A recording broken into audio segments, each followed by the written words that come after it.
Watching TV has changed over time. Streaming has become the new norm. That's why Golden State Media Concepts television podcast dives headfirst to the world of cord cutting. Want to be on the loop of what's hot in Netflix? Or if it's not a preference, what about original shows in Hulu? We've got you covered. Join us as we fill in the blanks and talk about movies to stream and what show you should be binging. This is the Golden State Media Concepts television podcast.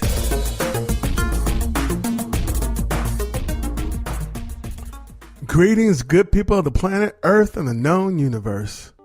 You're listening to GSMC's television podcast. It's your Captain Keith.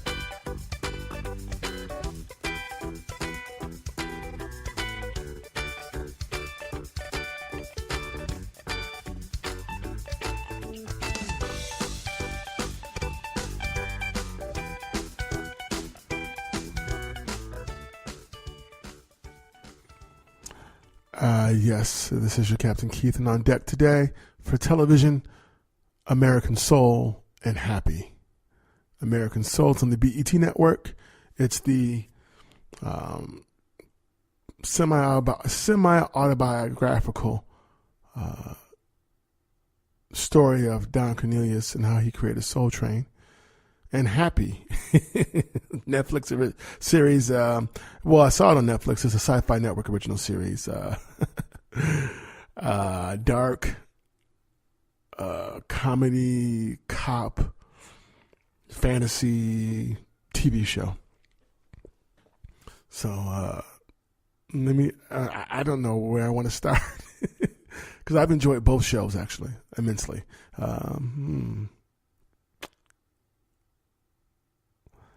Now let's go into American Soul. I remember when I saw the trailer for this, I had a good feeling, so I'm very happy about it. It's executive produced by Tony Cornelius, which is Don Cornelius' son. So let's get it, as they say. Let's get to it. Let me give you some the lowdown. All right, so one description of this show is the story of an entrepreneur, Don Cornelius, who developed the Soul Train show, which rose to prominence in the 1970s. Now, the other bio, where is it? Oh, where did they go?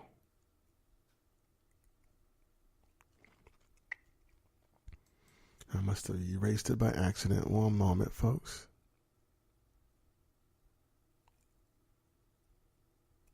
Oh, that's annoying. 1 second. Because they have more than one to read for you. I want to paint the nice picture. Right here. There it is. Okay.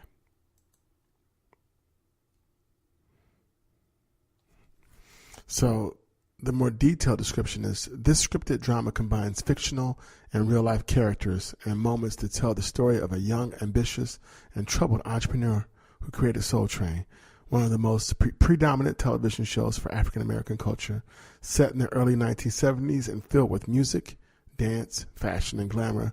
The series reveals what it took to launch the first nationally syndicated black music show and what happened when the music stopped.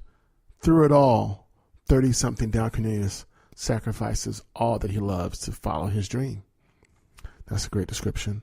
And then the other description, Sinqua Walls plays Don Cornelius and does a great job. And Don Cornelius' character, or his personality, is described as formidable, flawed, and fascinating. Don is a man who has failed at every job he's ever had until the birth of Soul Train, the creation he loves, but which threatens to tear him away from his family. Okay, so now let's get into it. So yeah, like I said, Sinqua Walls plays Don Cornelius, does a great job. This show also stars Jelani Winston, Christopher Jefferson. Okay, let me get to the cast. Jelani Winston plays Kendall Clark. Christopher Jefferson plays J.T. Tucker. Iantha Richardson plays Tessa Lorraine. Philip Mullins Jr. plays Patrick Lorraine.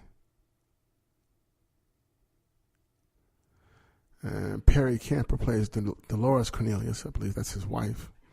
So basically, when the show opens up, it opens up with Don Cornelius later on in life, sitting on the couch watching Gladys Knight sing on Soul Train. She was like the first big star that he got. And when this first episode starts, you find out that he was supposed to try to get James Brown to get on the show because he wanted to make sure that because he wants to go syndicated. And no one's going to syndicate his show if he can't get big name soul acts. So he goes to see James Brown at the club, and he gets turned down. So then, the guy who owns the club sees him trying, and he, takes a liking to Don and introduces him to Gladys Knight. And Don is like, hey, that'll work. And Gladys Knight is like, hey, I'm not second to nobody. And he's like, well, better to be seconds than fourths. Don didn't lie. And, she's like, I'm not interested. I don't even know what you do, basically. And as she walks away from the table, Don tells her, he's like, look, 1 to 2 steps away from being bankrupt. This is all I have left. He says, "What do you look?" He says to her, "When you look at that crowd, these people, because they're at a club." And he says, "When you look at this crowd, what do you see?" And she's like, "People, fans." And he goes into more detail about how he sees people's dreams and people wanting to be entertained and have fun. I mean, he got real deep about it. And when he told her the truth about where he is, about how if this doesn't work, he's gonna be broke. He's got a wife and children. Don is married with 2 sons. His home base is Chicago. And like I said, he's got pressure to get a national act so that he can get his show syndicated so he can make money. And he's trying to do Soul Train and make it big at a time where American Bandstand is the first national dance show on television. It shows all the rock stars and some of the soul stars and eventually even hip hop. So before there was Don Cornelius doing Soul Train, American Bandstand was first. That's true. So I guess, so the opening episode was a good episode. I liked it. But like I said, it shows Don in the future. I mean, it shows him in the present. That's all I'm going to say. And then it shows him watching Gladys Knight. And then there's a flashback to how it all got started. My only complaint is that I wanted to see Don Cornelius come up with the idea of Soul Train. By the time this first episode starts, he's already doing Soul Train. He's just trying to make it bigger. And that's cool, but I want to see that defining moment when he realized that he wanted to do basically a black version of American Bandstand or a soulful version. Well, and Don Cornelius will probably tell you that it's not even about that. He just wanted to do something about soul music and the people from his culture. And I can tell you that Soul Train was a phenomenon. It really was. It was the epitome of cool. And Dick Clark only had one competitor, and it became Don Cornelius. And what are the odds? I believe they died the same year, and that their initials were both DC. It's interesting. But Dick Clark also went off into other ventures. Very wealthy man. I'm pretty sure he had a very wealthy estate when he died. So I thought they died in the same year. I can't remember. Maybe they didn't die. Let me see. It's the cool thing about the internet.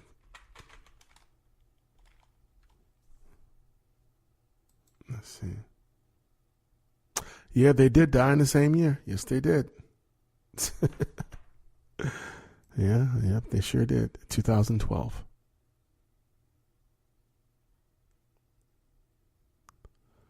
Wow. They were tied to each other whether they knew it or not. He was 82.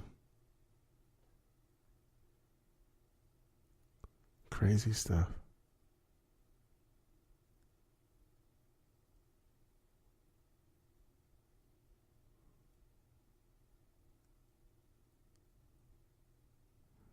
Very interesting. He died 2 months after Don Cornelius. crazy. We're getting back to the show. So, like I said, so the first episode, you see Don Cornelius, trying to get that national act. So he can't get James Brown. James Brown won't touch him, at least not yet. But Gladys Knight, he convinces her to do it. He convinces her, which is cool. And she was played by Kelly Rowland in the show, and she looked amazing. She did a great job being Gladys too. And we are so happy Gladys Knight is still here. She just did the Super Bowl. Yeah, she is an icon. She is a legend. Yeah, much love to Miss Gladys Knight. And then, of course, the Pips. So Don Cornelius gets happy. He's happy because he lands Gladys Knight. But then she's got this manager, and she's like, well, you got to make sure that Gladys sticks to the script, that she sings certain songs. Because now Don told Gladys, you come on my show, you can sing whatever song you want to. She goes, really? He goes, I'll back you. So that was also appealing to Gladys Knight when, because she goes into other shows, the labels tell her, you have to sing this single or that single. Don Cornelius is like, you can sing whatever you want to sing. You Gladys Knight. We're not tripping. And Don meant that. However, Gladys Knight has this record executive, Ilsa Dejanay, who tells Don, hold up. Yeah, she can do your show, but if you want to keep a relationship, I believe, with Atlantic Records, she has to sing certain songs. So Don's looking at her like, yeah, okay, whatever. So there's a pull and tug. But you can also tell that Miss Dejanay likes Don Cornelius. She flirts with him a little bit. So it's just, and like I said, Don's happily married with 2 kids, and his wife is very supportive of his dream and his vision. And so when he flies back home to tell her, hey, we got Gladys Knight, she's going to be on the show, we're going to get syndication. I want to move us. I want to get you a big house in L.A. And his wife is like, well, I don't want to move to L.A. with the kids. I don't want to put them through that, I know you want to do Soul Train, and I support you, but I'm going to stay here. You just fly home. And Shannon Kane plays Ilsa Dejanay. And I have to tell you that, so when Don's wife says that to him, you're just like, really? I mean, it's it just sounds like, do you want this marriage to end? I mean, and she's played by Perry Camper. She plays his wife, Dolores Cornelius. She does a great job.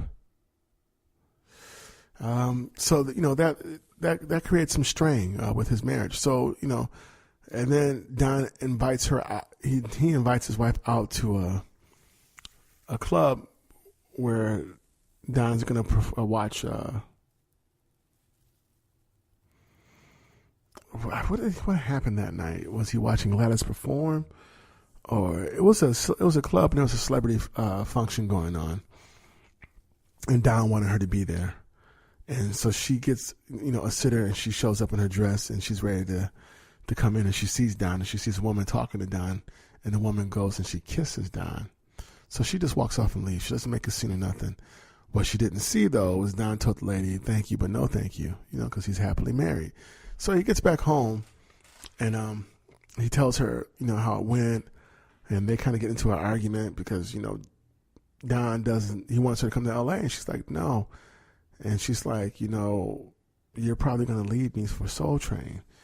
And then he alludes to, look, I cheated on you in the past. I thought you said you forgave me. Either you did or you didn't. She goes, I did forgive you for that, And he's just like, they had this argument, and he's upset. And what you find out about Don Cornelius is that he's very business-minded, very professional. He's very passionate about Soul Train and what he's trying to do. I'm watching this show thinking this guy is definitely a visionary, because there's no way I could have thought of something so profound and so amazing and so authentic to African American culture the way he did. It's taken for granted. A Soul Train and American Bandstand are once in a lifetime type of things in this culture. They did a lot for music culture. They really did, on both ends of the spectrum, and even at times possibly even overlapping in a way. So we'll talk some more about American Soul after this break.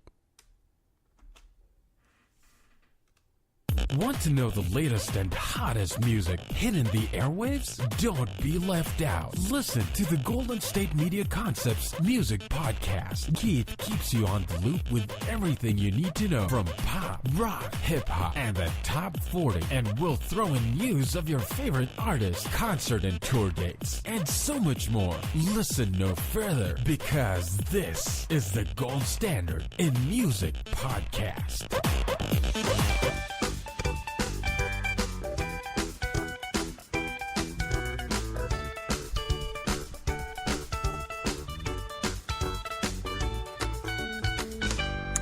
And once again, you're listening to Golden State Media Concepts television podcast. This is Captain Keith talking about the new series American Soul off the BET network, which is the story of Soul Train and Don Cornelius. Very cool and right on time. So yeah, this is a period piece. So this is the time period is the 70s. So there's black folks with afros and dashikis and 70s soul. It's the time of Shaft and Superfly and just soul music on the rise, Yeah, so it's very fascinating. And there's an all-star cast, too. Kelly Price is on this show, playing a mom of two kids. These two dancers who are brother and sister, they're also in a band, and they're trying to get on, and they can't. And so they wind up trying out for Soul Train as dancers to try to, help get some fame, and that does happen. They wind up getting on Soul Train. And then there's a character on here that she's a former ballet dancer. She winds up doing the choreography for Soul Train, and Don Cornelius is very hard on her. He's like, I don't want people with the latest moves. I want to have dancers who create the newest moves. So she's thinking about quitting. Her husband's a cop. He's one of the few black cops in the Chicago police force. So there's racism. Don has a situation where he gets pulled over when he's in L.A. By some cops, and he handles it very well. I mean, so you have to remember it's the 70s, so segregation basically just ended for the most part. That's going on, and then Kelly Price's son is an unwed father. He got kicked out of college. He hasn't told his mom yet, and he got a letter for the draft. And he doesn't, his father's already in Vietnam serving. He's supposed to come home soon. And so he doesn't want to flee to Canada and embarrass his father's name and family. And he's not going to go back in college. And he doesn't have the money to pay for a good lawyer to keep him out. And it's just, so that's going on. So you got people dealing with Vietnam and dealing with the draft. You got black people dealing with racism. Don Cornelius is trying to, have something of his own that is always independently owned by him and not other people. He does get a business partner, but Don still has the stake of the shares in the company. So he's got that going on too. And so what's cool about American Soul is that it focuses on Don Cornelius, but it also goes into the lives of some of the dancers. And then you wonder what's going to happen to them. Like I said, the brother and sister, their dad's in Vietnam. They're waiting for him to come home. The brother has a daughter. He has a son that he's co-raising. He doesn't really have a job. And like I said, he hasn't told his mom about what's going on with the whole draft thing. And he's afraid he's going to get drafted. And, he wants to do music. He wants to sing and play and dance. And the daughter, she's all about the music. And then she has the boyfriend, this other guy, who his father's in jail and his mother's a heroin addict. And he's got a little sister he has to look after. So his life is like hell. And you're watching this and you're like, can you imagine being a teenage kid having to go home and help your mom shoot up heroin so she won't flip out, and then making sure that your baby sister is okay? And then you find out from the landlord that she hasn't been paying rent. And then, you come home one day and you see your mom sleeping with the landlord just so she can, stay in the apartment a little bit longer. I mean, that's what this one guy has to deal with. And then Kelly Price's son is just kind of selfish and insensitive, and he says some rude things to his bandmate about his mother. And I'm just like, yeah, if you would have said that to me, I would have punched you in your face. Definitely. So he's kind of spoiled and entitled. So I don't really like his character that much, but I like the sister. Her heart's in the right place. She's very passionate. She's open, and she's hardworking, and she wants to make it with her music. So, and then her boyfriend is really good and very talented. He's working in a restaurant as a busser, trying to make ends meet, support his mom and his sister. So, it's all that's going on. And then Don is, still trying to get other acts book other big acts, because right now he's getting nothing but like B and C listing artists. There's a cameo that Bobby Brown has playing an old blues singer, and he's got a little pot belly, and his head is receding hairline. He does a good job. And this blues singer's over there coming on to one of the dancers. Once Don Cornelius sees this, after the performance, he has a meeting with all the dancers. And he tells them that's unacceptable. If you do that again, you'll be fired. This is my dream. It takes a lot to get a dream fulfilled. We're here to work hard. If you don't want to work hard, there's no fraternizing with each other and with the guests. If you do that, you're shown the door. So the dancers realize that Don Cornelius is all business. And in a minute, so he has a new friend who's trying to help him get more investors. They come down to the set. They see Don, and they, kind of incidentally see Don lay into the dancers. And Don didn't regret what he did. He needs to let them know, I'm the boss. This is my show. It's a tight ship. Either you ship up or shape out. Or shape up or ship out. Excuse me. There you go. And so when his business colleague sees him later, Don's like, "Did I scare off your businessmen?" He goes, "Are you kidding? They love to watch you. They love to watching you crack the whip." He said, they like you even more now. They see that you're business. So, yeah, I mean, that's good. Business people usually can spot other business people, and they know when people are serious about what they do. I come from the old school. Whatever job you do, you should take it seriously, period. So, but I don't know that is necessary being conveyed to a lot of the youth today. So that's another conversation for another time. But, yeah, so that's what's going on. There's different characters, side stories, dealing with Vietnam, dealing with drug addiction and poverty. These teenage kids are, they're dealing with a lot. So, and then they're dancing and they're not getting paid. They're getting fed, but they're not getting paid. So then you find out, well, the bandstand pays their dancers. But like Don Cornelius said, yeah, but he's been doing this for over 30 years. A bandstand started off like in black and white television. So it ran for a long time. So, so that's kind of crazy. Eventually, and then there's other scenes too, like when the brother-sister team, they get hired for Soul Train as dancers. Another dancer gets jealous and tries to block them. So she tells the girl right before they're supposed to do a filming for a set, and there's always, and when you watch Soul Train, there's always a scene where you have to guess the song is playing and put it on the board, and then Don Cornelius come over and interview you and ask you who you are and talk about that song. And Don Cornelius, so let's be clear. Whenever you saw Don Cornelius on Soul Train, he always was suited up. He always looked cool. Always looked dressed to impress, professional. He had the shirt and tie and suit on. I dare say he looked more professional than Dick Clark. Dick Clark looked a little bit more relaxed, and maybe that was on purpose because when you look at Dick Clark, you can tell he's older than a lot of people that he's interviewing.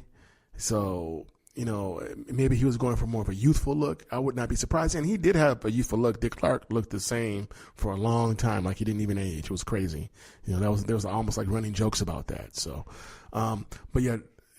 So Don Cornelius always had a nice shirt and tie and suit on. And then there's one scene where he's got this really cool long overcoat on. He just always slick.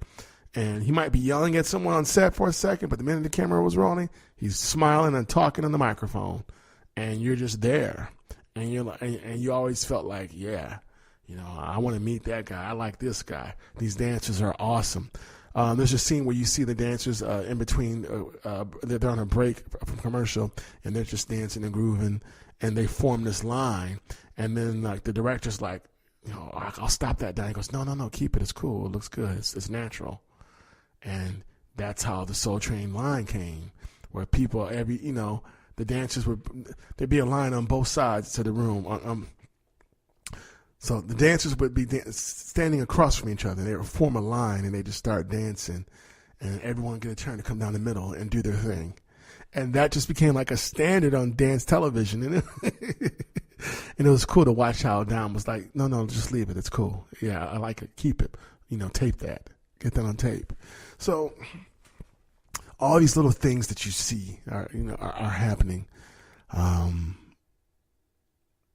it's just amazing to see. I mean, there's pressure because Don's he's booking these acts and they're not all mainstream. But I think there was a beauty in the fact that he didn't always have mainstream people. He had some people who were almost mainstream. And some people, Soul Train had so like American Bandstand had basically a lot of household names and people who became household names later. And Soul Train did too, but I felt like Soul Train gave you a mix, because when you're thinking about R&B and soul music, there's people in the 70s that were household names, and then there was new people who weren't quite, but it was still good. So, I mean, and then what's cool about Don Cornelius is that, I mean, he was open. Like, he had Fishbone on Soul Train doing a slowed down version of Freddie's Dead. He had Chuck Berry on Soul Train and Little Richard. There's an awesome episode where he's booked Little Richard, but Little Richard's in trouble. He calls Don and says, Don, you got to come over. I need help. She's crazy. And Little Richard's being played by Wayne Brady, and he does an excellent job of playing Little Richard. He did a great job. And basically Little Richard's girlfriend's like, he lied. He says he's going to take me on tour. He's going to have me do this and that, and he didn't do it. And she starts throwing his clothes out the window and just, he's a liar. He's a fraud. And it's like, and Little Richard's like, she's crazy, Don. You do something. You got to help me here. I wouldn't have called you unless it was important. And Don is like, Richard, what? He's like, man, seriously? And Little Richard's like, I got a ring in there. You got to get this ring. And he gave the ring like a woman's name. I need that ring. You give me that ring and I'm all yours. I could just go and we could do the show. And so Little Richard, so Don Cornelius is there, but there's a reporter from Right On Magazine who's been waiting to finish her interview with Don Cornelius for Soul Train. And he gets the call. He has to go see Little Richard. He tries to postpone or reschedule the interview right now. She's like, if we don't go now, if you don't do this now, it's not going to get done. So I'm coming with you, or I'm just going to follow you. He goes, okay, well, come on. So the lady comes, and then she teams up with Don to distract, Little Richard's. Basically, this woman is his girlfriend. You find out, Little Richard was Little Richard was one of the first rock stars. So, you think of all the antics that, Motley Crue, Black Sabbath, Aerosmith, Led Zeppelin, and the Stones and the Beatles. And you think of all the wild antics that they may have had as rock stars. It didn't start with them. It started with Chuck Berry, Little Richard, and Ike Turner, and Fats Domino. So the reporter from Right On, she comes in and she talks. She listens to the lady, and she starts like pretending to agree with her. Oh, Richard's no good. Yeah, he shouldn't do you like that. So Don and Richard sneak into the house, or Don sneaks in, goes into the dresser and finds Richard's ring, and he finds out, oh, there's cocaine in it. He goes, oh, that's why you wanted this ring. Oh, well, I'm not giving it justice. This was definitely one of my favorite episodes. Like I said, when Wayne Brady did an excellent job playing Little Richard. I'm excited to see who else is going to come on and play famous people from the past in the 70s. And yes, we are very fortunate. Little Richard is still on this earth, people. Little Richard and Jerry Lee Lewis are like the last ones left from that classic rock and roll era. So it would be awesome to meet both of them. So that would be really cool. Very cool. He'll love to meet Little Richard. Yeah. I've seen him live twice, actually. So, yeah, I sure did. I saw him opening for Chuck Berry. Saw Chuck Berry once, saw Little Richard twice. So I'm very happy and proud to say that. But yeah, so it was a funny episode because you never get those behind-the-scenes stories. And I never thought in a million years that Don Cornelius would have to come pick up Little Richard and save him from his girlfriend. And then, she has thrown out his clothes. I think she might have even burned some clothes. I can't remember. But she definitely threw his clothes out the window and stuff and was ripping some stuff up. And Don's like, man, she's crazy. Are you going to be okay? And Richard says, oh, no, Don, she loves me. And he goes, love you? No, she goes, he says to her, love you. And she goes, love you too. Have a good show. And you're like, what? All that for what? So you're mad, but you guys are a couple and it's okay. I mean, it was just the weirdest thing to watch. But yeah, it was Little Richard being the rock star and the womanizer, something that you don't necessarily hear about. But yeah, his girlfriend, he's like, oh, she loves me. It was funny. It was very funny. It was a cool scene to watch. It was a cool episode. And of course, then you see Little Richard get up on stage and perform, and the crowd's dancing for him. And it was great. It was great to watch. I really enjoyed it. So we'll be back with much more after this break. Tired of searching the vast jungle of podcasts? Now listen close and hear this out. There's a podcast network that covers just about everything that you've been searching. Hey! The Golden State Media Concepts Podcast Network is here.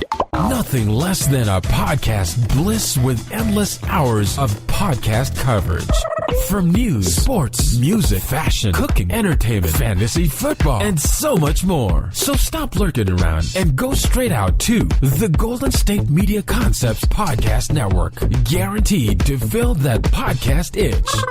Whatever it may be. Visit us at www.gsmcpodcast.com. Follow us on Facebook and Twitter, and download us on iTunes, SoundCloud, and Google Play.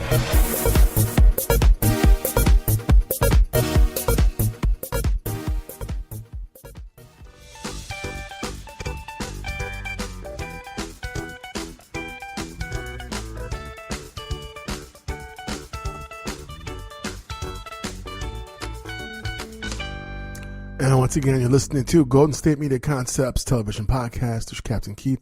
So a few things. Okay, so I was telling you earlier about the brother and sister team. They're part of this band.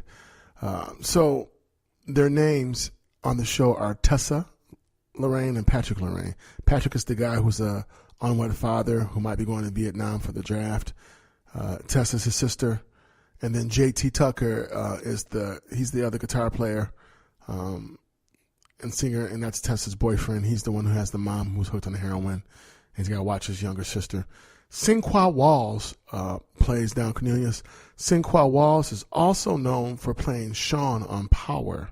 And he was basically 50 Cent's son on Power, Kanan's son. That's where he first got some notoriety. So I forgot to mention that to you guys. So it was nice because I was like, okay, well, once he left Power, where did he go? So it's good to see him on this. He's doing a great job as Don Cornelius. He's doing an excellent job. This is a breakout performance for him.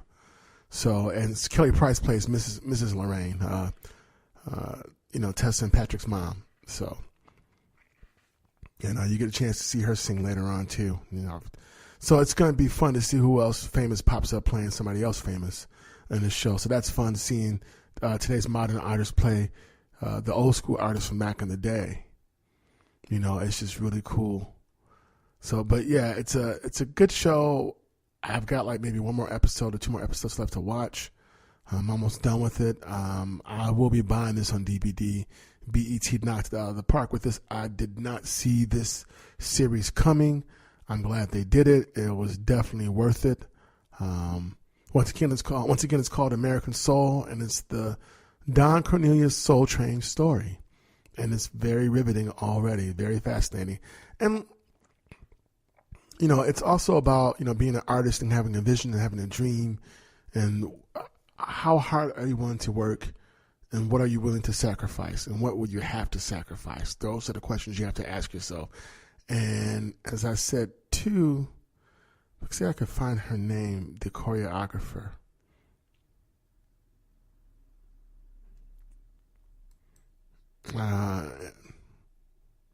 There she is.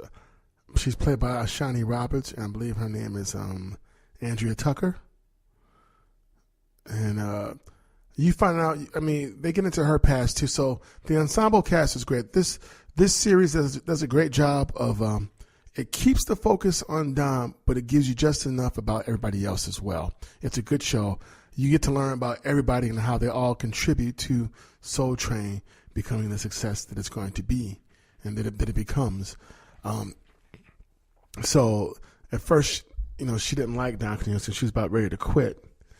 And then she had a really good day on set one day, and then she took her letter that she gave him that he didn't read and took it back. So it was a resignation. She changed her mind.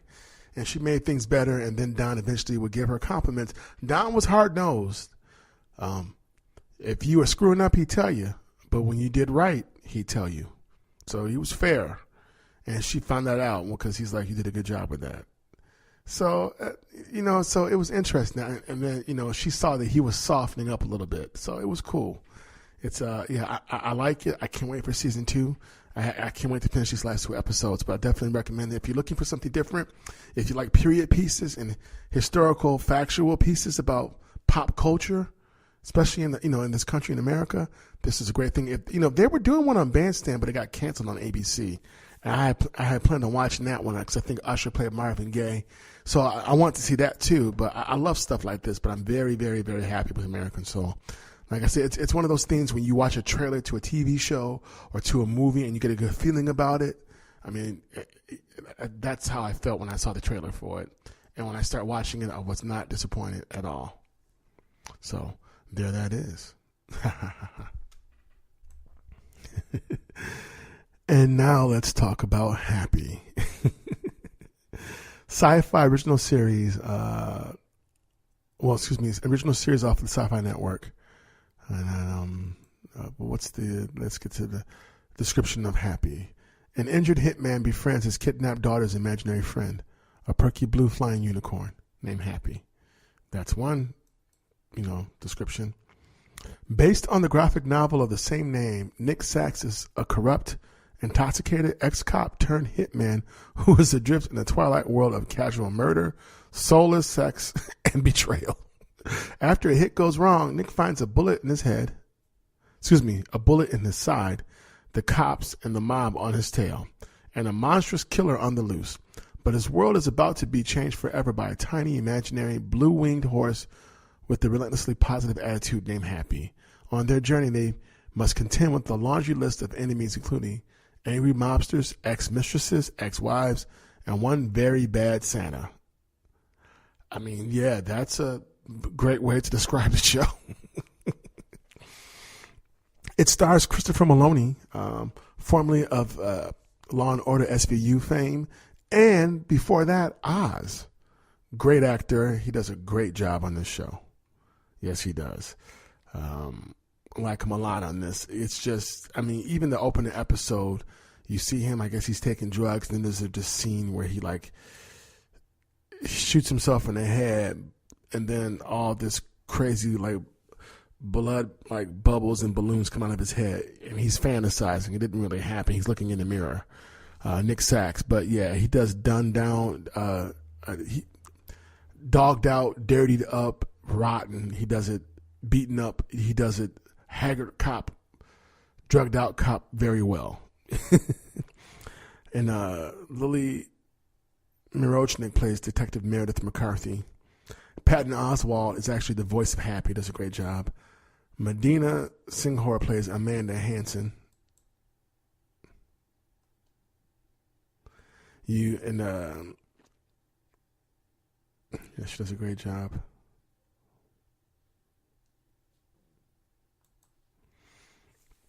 And let me see. I'm sorry, I got distracted. I was looking at Miss Medina Singhor. Richie Coster plays Francisco Scaramucci. He's a mob boss. Bryce Lorenzo plays Haley Hansen, and she's adorable. She's great. And Patrick Fisher plays Smoothie. He's always a good creep in everything he does.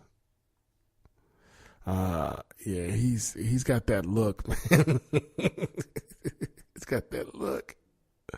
Give me 1 second.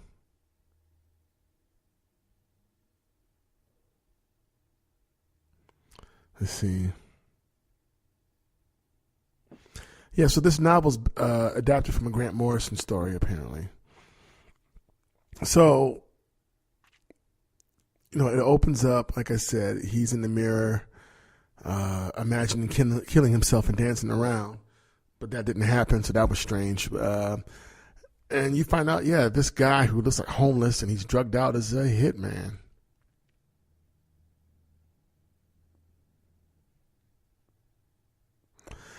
And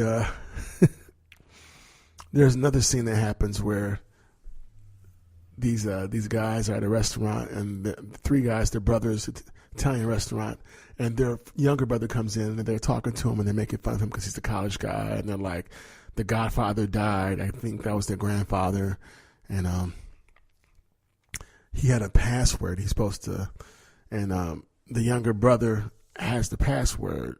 So, and Francisco Scaramucci, who's like the new crime boss, he's the crime boss right now. His nickname is Blue, apparently. And what happens is that he hires his nephews to go kill Nick Sachs. So they go to kill Nick Sachs, and they're shooting at this chair, and they find out it's a setup because Nick was hired to kill them by their uncle. And the younger brother wasn't supposed to be there. He was only supposed to kill 3 people, but he winds up shooting the brother too. So now, mind you, this is happening, and then at the same time, Amanda Hansen is taking her daughter Haley Hansen to see this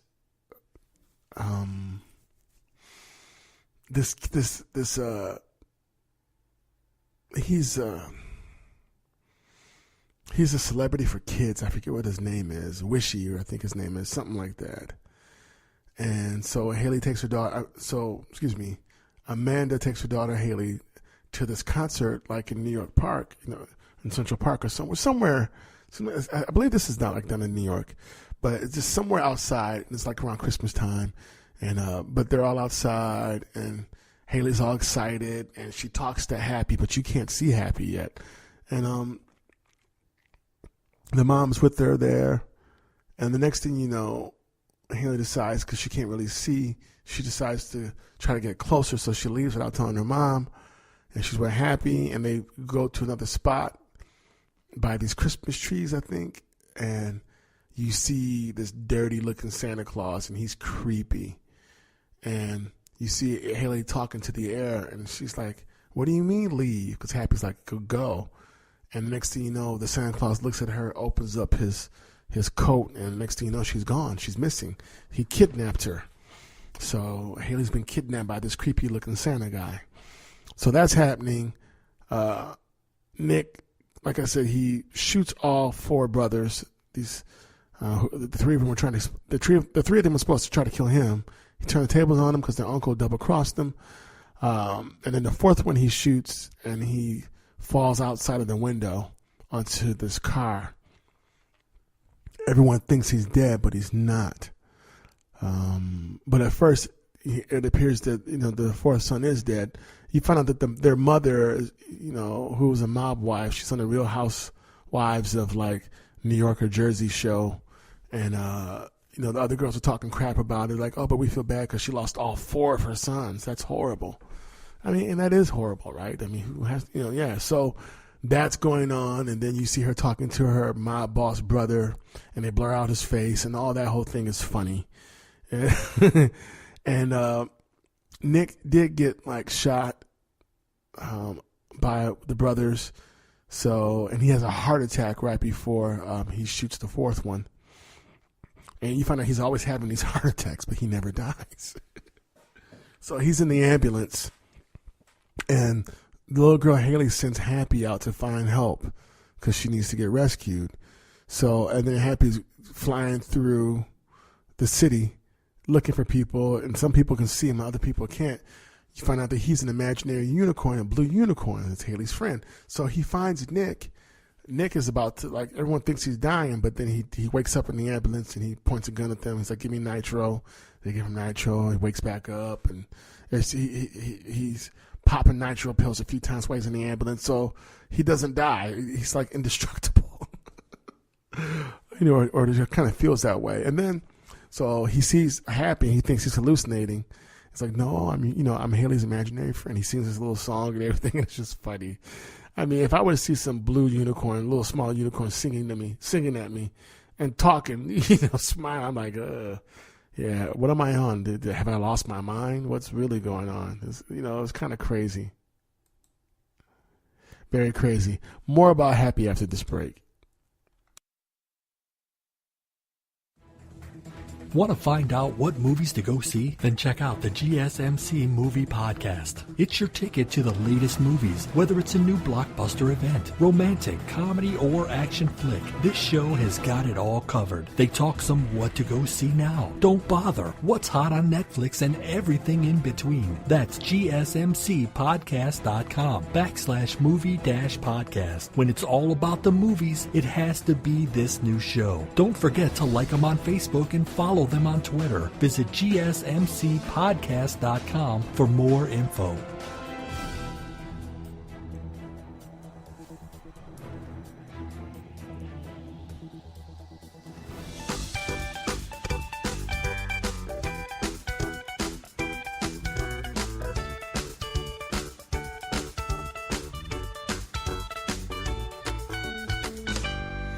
And once again, you're listening to GSMC's television podcast. This is your Captain Keith, and we're talking about the series Happy. I watched this on Netflix. It's a SyFy Network original series starring Christopher Maloney and Patton Oswalt. So eventually, Nick acknowledges that, Happy's a real imaginary friend. He's talking to him, and he gets information, and Happy's like, hey, I need your help, So eventually Happy has to break it down to Nick that, hey, Haley is your daughter. Then you get these flashbacks of Nick before he spun out of control. You see that he was married to Amanda, and you find out that the detective who came to the crime scene where, he was shooting people, and when they put him in the ambulance, she's like, he's not going to die. He'll be just fine. You find out that she was his partner and that she had an affair with him and basically broke up their marriage, Nick and Amanda's marriage. And you see this scene where Amanda's trying to tell Nick that she's pregnant, but she doesn't quite get the chance to tell him that. So he doesn't know that he has a daughter, but now Happy's like, I came to you because you're Haley's dad. And, that changes everything for Nick. It takes him a while to grapple onto that because he's just been, living a life of decadence. He's making good money, killing people as a hitman. How does a former great decorated cop go from bum and junkie to hitman? So, and this first season was great. So I'm just wondering, okay, so eventually we're probably going to see how that happened maybe in the second season. You don't really see him descend into darkness in the first season. I mean, you see he's already there. That's what I'm saying. You see he's already descending into darkness. We didn't see the fall and how it happened, but it's really cool. Patton Oswalt is the voice of Happy, and he does a great job. Happy's this really light blue small unicorn that flies around, and he's like, yeah, I'm Haley's imaginary friend. We do all kinds of fun things together, and it's Happy's really likable. It's just really cool. It's really cool to watch. And basically Blue, Mr. Scaramucci, the mob boss, wants to know what his father, the password that he gave his nephew, because the password's he needs to give it to Blue so it can free him so he won't have to work for other people. You find out that Blue has been doing all kinds of really bad, shady criminal things that people don't know about. And it's really cool to watch Nick in action. There's always people trying to beat him up. And just there might be like 5 to 6 guys to him. And you just watch him just wipe the floor with all these cats. It's just the show was fun. It's just really fun.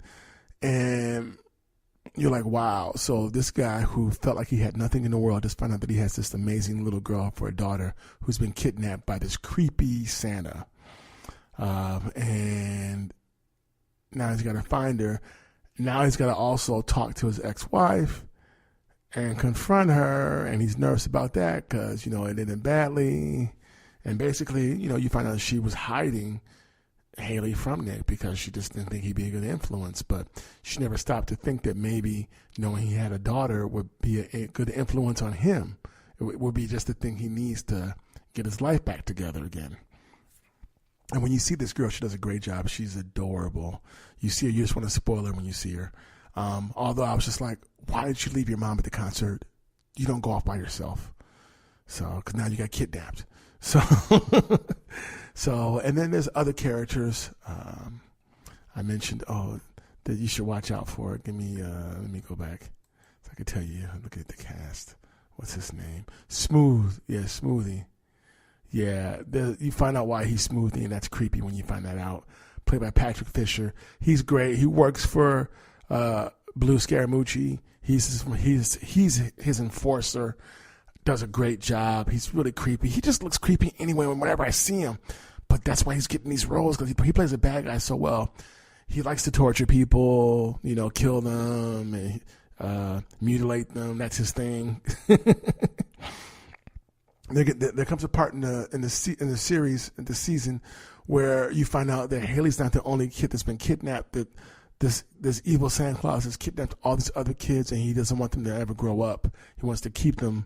So it's crazy. Eventually they get relocated. So Happy and Nick are on they're on his tail. They find the evil Santa's lair, but by the time they find it, he's gone. So they're always a step behind him. So all the kids that he had, like in these cages, he took them all to this drop off. They get led into a room and they hear a recording telling them that their lives are about to change forever. And then, evil Smoothie comes in and just talks to the kids, and he's just a jerk. And basically these kids are all, they're all in the same boat. They're afraid. They don't know what's going to happen to their life, and it comes to find out that they're going to be sent off to some other people like their toys. They're going to get packaged in like they're live human dolls. It's really weird, man, and just creepy. The show is dark and it's funny and it's riveting. I like it. I've never seen anything like this, so I'm going to probably have to read the graphic novel. Because it's just, it is very fascinating, very fascinating. Yeah, I dig it. What was I about to say? Oh, the cast. Yeah, let me see. Let's go back to the cast. So characters to watch out for, definitely Patrick Fisher as Smoothie. Or Fischler. Yeah, that's a great job. Joseph D. Reitman plays the very bad Santa. He's good too. Creepiest Santa ever. He makes Billy Bob Thornton's bad Santa look like an Eagle Scout. I mean, straight up. I mean, he does. What other characters? Let's see. That are great. Oh, Sunny Shine. He's the child. He's the celebrity that the kids like. They love his TV show. The kids love it. He gives them 3 wishies. They go crazy for him. Debbie Mazur plays Isabel Scaramucci. That's Blue's sister. She's the mother of the 4 sons that got killed. Little does she know that her own brother had her kids assassinated. It's really creepy, Carly Sullivan plays Gala Scaramucci, Blue's wife. She's awesome. She's funny. There's a scene towards the end of the season that's really cute with her. She had me cracking up. And his son Jerry is just a creepy kid played by Dante Piera Olsen. He likes to, you find out that Happy's not the only imaginary friend out there. He's got colleagues, and and there's a whole situation with Jerry Scaramucci. You have to see it. But I'm hooked. I love this show.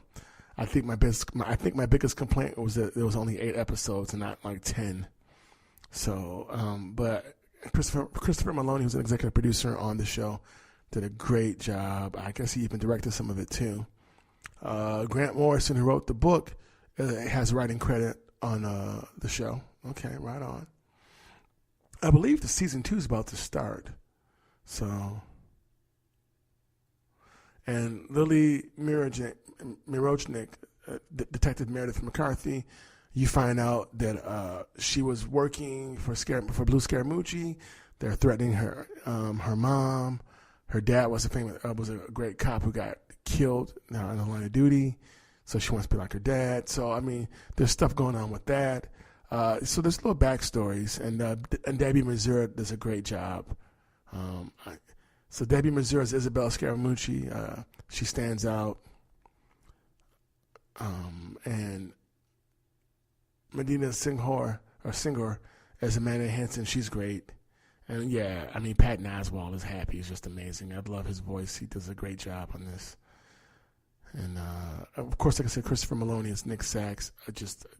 Bloody, dirty, stinky, but still together, still trudging along. I mean, and he's a good hitman too. It's really creepy, actually. He does a real good job. But yeah, a buddy of mine turned me on to this, and I'm just like, whoa, how did I miss this show? I mean, it's just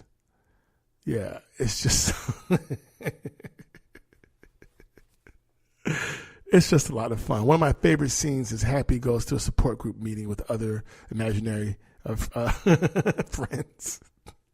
You get to see the diversity of imaginary friends, and they talk about, the fear of what happens when, the person that you're there for doesn't need you anymore, and will you fade away, and what happens, and it's crazy stuff. And then Haley is trying really hard. She's got faith that her dad and Happy are going to come save her, and she winds up talking through her cage to who she thinks is a kid, talking to her about how he's been captured. But you find out when the scene pans out or opens up, it's actually the evil Santa using the kid's voice.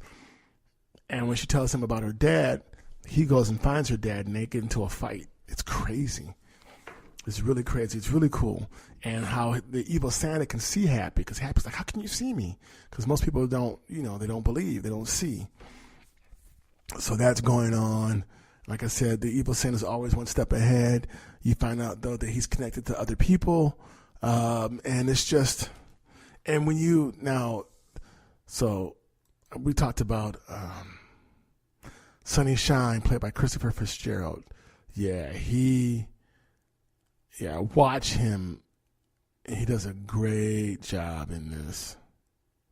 A really good job on this show. It was,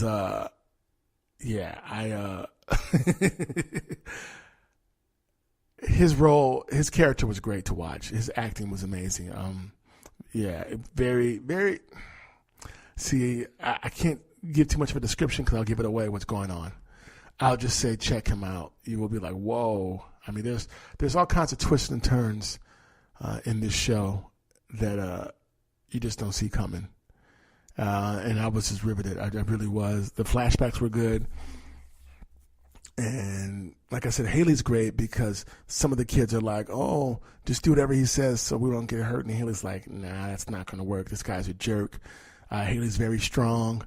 And she's trying to hold on and not give up faith and hope and Happy and her dad coming to save her. So she's never met her dad, but she knows who he is, but he didn't know about who she was. So, it's a really cool show. And then there's a scene where Amanda Hansen, Nick's ex-wife, comes to the police station to report their daughter's missing, and the cops there are just kind of clueless and silly. They get the name wrong and everything, and then she runs into Nick's ex-partner, who's also his ex-lover, who, once again, broke up their marriage. Although it takes two. It wasn't just her. No one forced Nick to sleep with her. Meredith McCarthy. So Amanda sees her, and they start talking, and Amanda gets mad, and she just clocks her in the face. And then you see her in jail, and then, of course, Meredith comes and talks to her. She's like, hey, I'm here to help you. But, you punched me in the face, and this is why you're in jail. And, I know you're upset, but we'll do whatever we can to find your daughter. And Amanda's like, you guys are all incompetent. And then there's this whole situation where Happy convinces Nick to go over to see Amanda so he can talk about their daughter and just talk to her. And he's afraid to ring the doorbell. And that whole scene, when he gets inside, all that is really great. What happens afterwards is just kind of crazy. Great show on Netflix. Happy, check it out. It's a SyFy Network original, but you can watch the first season on Netflix. And once again, American Soul off of BET Network. Excellent show about Don Cornelius and Soul Train and the rise of it. Both two different types of shows, but both great to watch. So once again, good people of planet Earth and the known universe, you've been listening to GSMC's television podcast. It's your Captain Keith. I hope you had a good time. I know I did.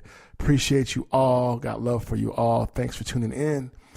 And as you already know, until next time, see you somewhere out in space. You've been listening to the Golden State Media Concepts television podcast, part of the Golden State Media Concepts podcast network. You can find this show and others like it at www.gsmcpodcast.com. Download our podcast on iTunes, Stitcher, SoundCloud, and Google Play. Just type in GSMC to find all the shows from the Golden State Media Concepts podcast network, from movies to music, from sports to entertainment, and even weird news. You can also follow us on Twitter and on Facebook. Thank you, and we hope you have enjoyed today's program.